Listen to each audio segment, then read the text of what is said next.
I took this flight for a very specific reason. In order for me to know how effective Air India's transformation would be, I wanted to see where they were starting. Hi there, my name is Kevin. This channel came from a love of traveling, a love of the full process and the journey itself. I feature airline trip reports and high-end hotel reviews from all over the world. My reviews aren't sponsored by airlines or hotels, so you can be sure to get my unbiased opinion. Am I an expert? You can decide. Am I fair? Yeah, I am. Let's get into it. Welcome to Paris's Charles de Gaulle International Airport.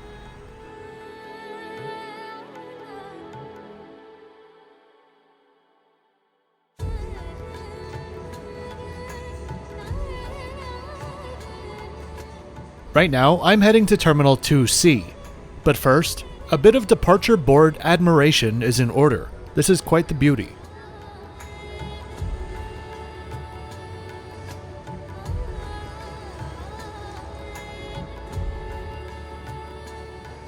If you'd like to know the exact fare that I paid for this flight, which connects to Mumbai, or you'd want to see my next 5 videos in queue, please check out the description below.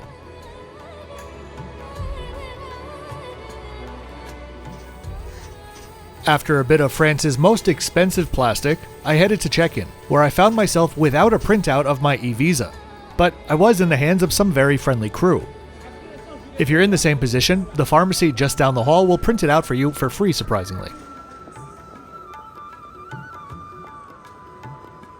Our flight tonight was full in both cabins, but check-in was painless and looked equally so for economy as well.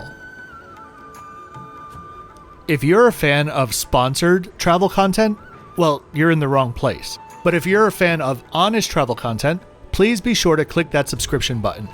As you know, this video is not sponsored by Air India in any way, shape, or form, and so your views and comments really do help the channel grow, which means more honest content for you. For long-time viewers, you likely have noticed some small changes over the past month or so, and as always, I'm open to any feedback that you'd like to leave in the comments. So a big thank you in advance. Heading up to the departure concourse and admiring the duty-free Ode to Foie Gras, I was making my way to the Paul Maxence lounge, which was included with my business class ticket. The lounge was very comfortable with some odd shag carpeting and had a limited selection of food and drink on offer.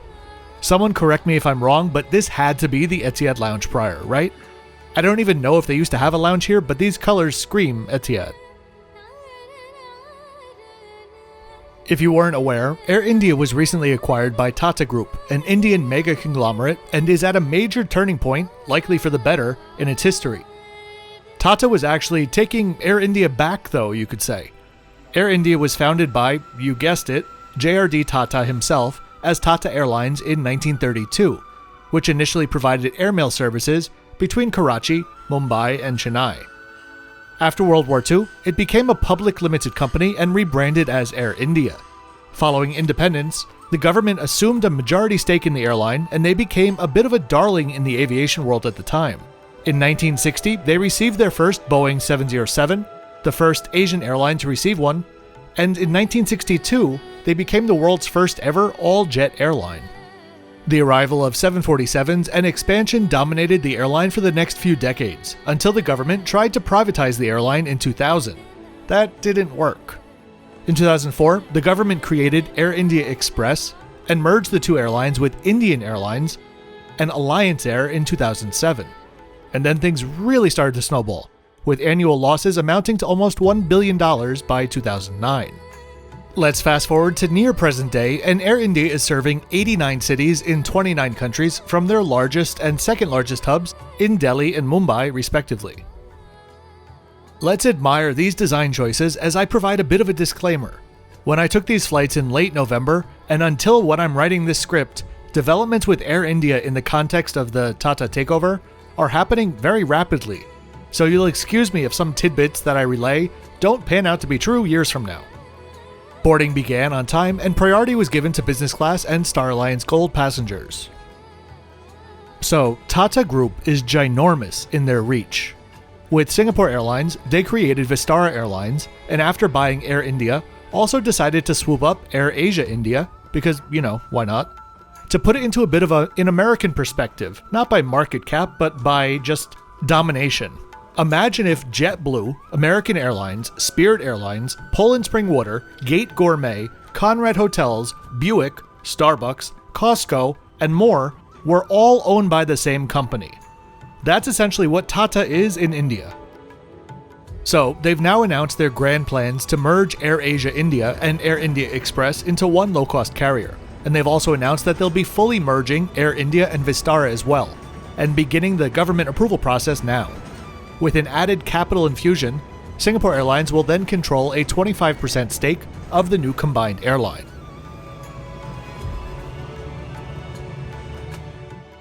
Let's take a look at tonight's stats. We pushed back a minute late for our 8-hour flight to Delhi, which ended up arriving around 20 minutes behind schedule.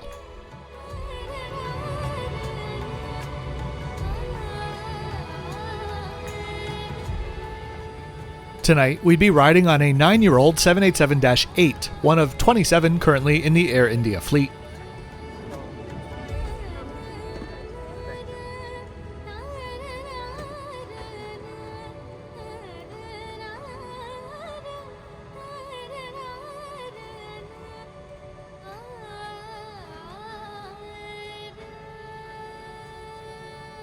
My seat tonight was 3 Alpha, which is also the last row of the small business class cabin with a total of 18 seats in a 222 configuration.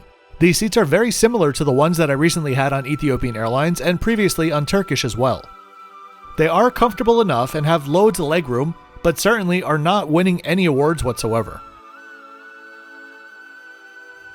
And that brings me to Air India's current reputation, which, until a few months ago, was not great.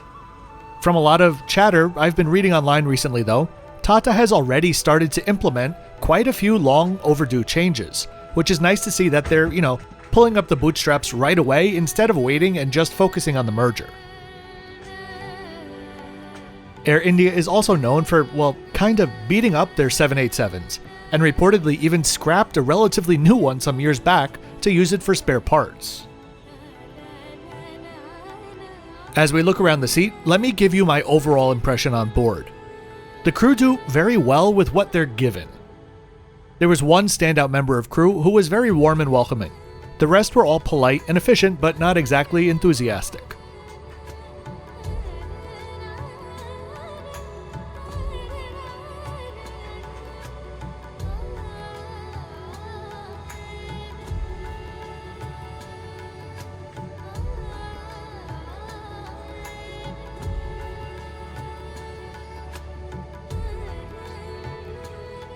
The seat had an old-school remote for the entertainment system and a USB port and universal plug.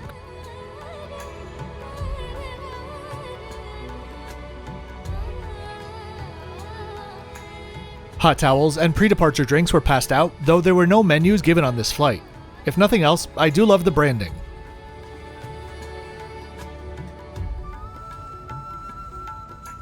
I'll give Air India one thing. There's something charming and old school in a good way about the way that they do some things, such as the magazine trolley, which they handed out pajamas from as well. It's always nice to see a specific nook for shoes, and as well as my beloved air vents above. So, the aircraft was actually in better condition than I was expecting, but that's not really saying that much. Tata has already announced that all wide-body aircraft in the fleet, including their 777s, will be completely refurbished, and they'll also be installing premium economy. I'll talk more about their fleet plans for the combined airline in my next Air India video.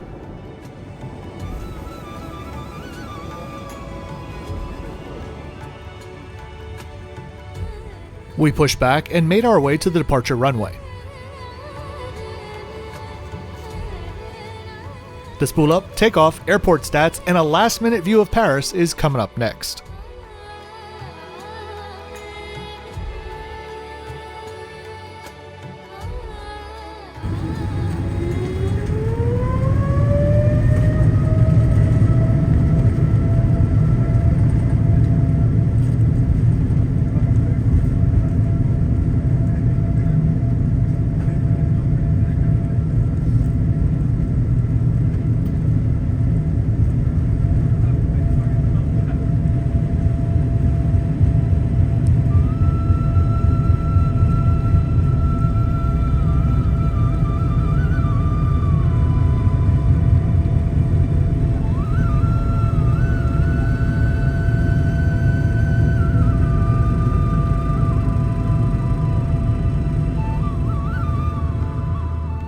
Let's take a look at all the stuff on board.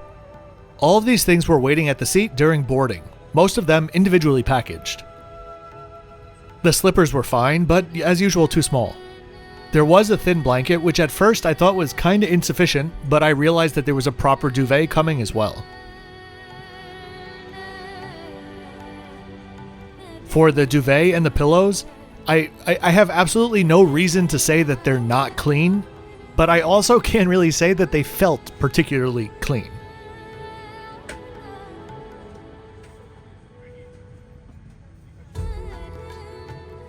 We got some encouraging eco-friendly paper packaging, which was holding together an eye mask and socks, both individually wrapped in plastic. The headphones were also in a paper wrapper and were a bit of a mess and very muffled.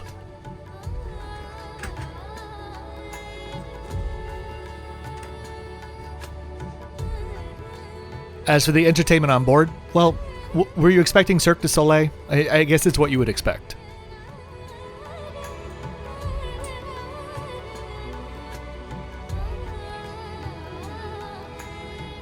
There was also an amenity kit, which was super old school, but not really in a good way, which we'll take a look at in a moment.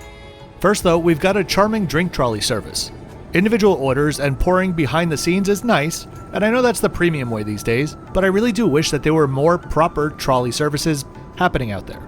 I was served some almonds and peanuts, along with my sparkling water, and I was asked if I wanted one of the following: veg ravioli, veg rice pilaf, non-veg chicken, or non-veg roast lamb. I asked for the chicken and was instantly told that they were out, which made me laugh a little bit, but okay, I'll go for the lamb.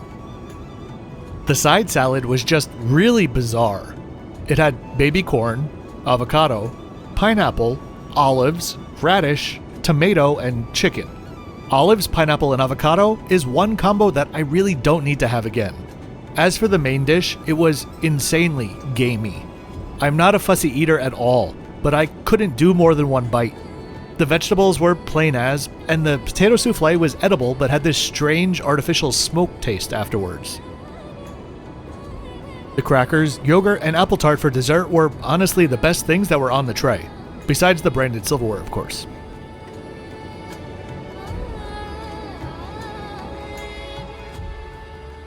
The bathrooms were decently clean throughout, though that water cup does look like it's been lodged there for quite a while. And I suppose the touchless features just don't work anymore.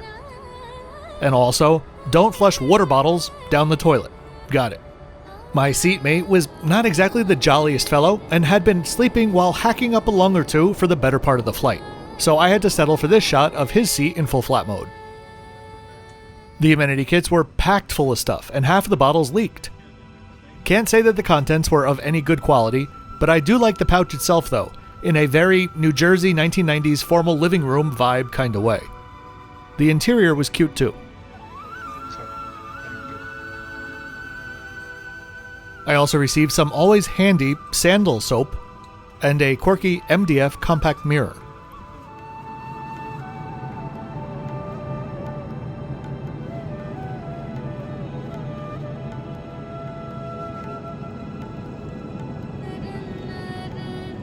As we were crossing over Pakistan, the sun began to rise and the breakfast service was being prepared as the engine started to glow in the morning light.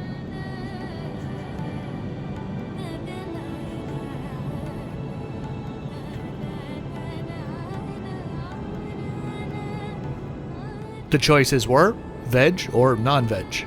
This time I went with veg, and I do think it was the wise choice, but the sandwiches were just not good. Still a little bit frozen and a lot of it under-seasoned. The fruit was edible, but had that distinct Cisco commercially packaged fruit flavor to it. Again, the highlight was the dessert. I gotta say, this is the first flight that I've had in quite a long time where I got off the plane in search of food. As we neared the Indian border, we started our descent over the arid northern Indian plains.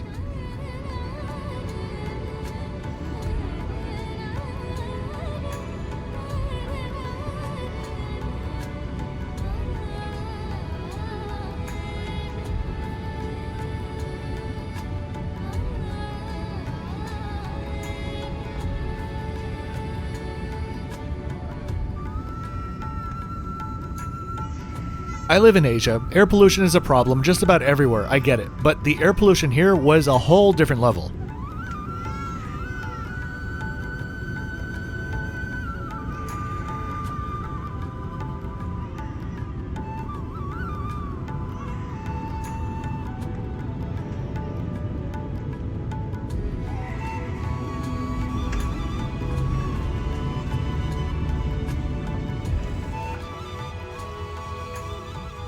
We had a very short taxi to the closest gate, and I deplaned while noticing some mildly inappropriate throwback posters on the rear wall.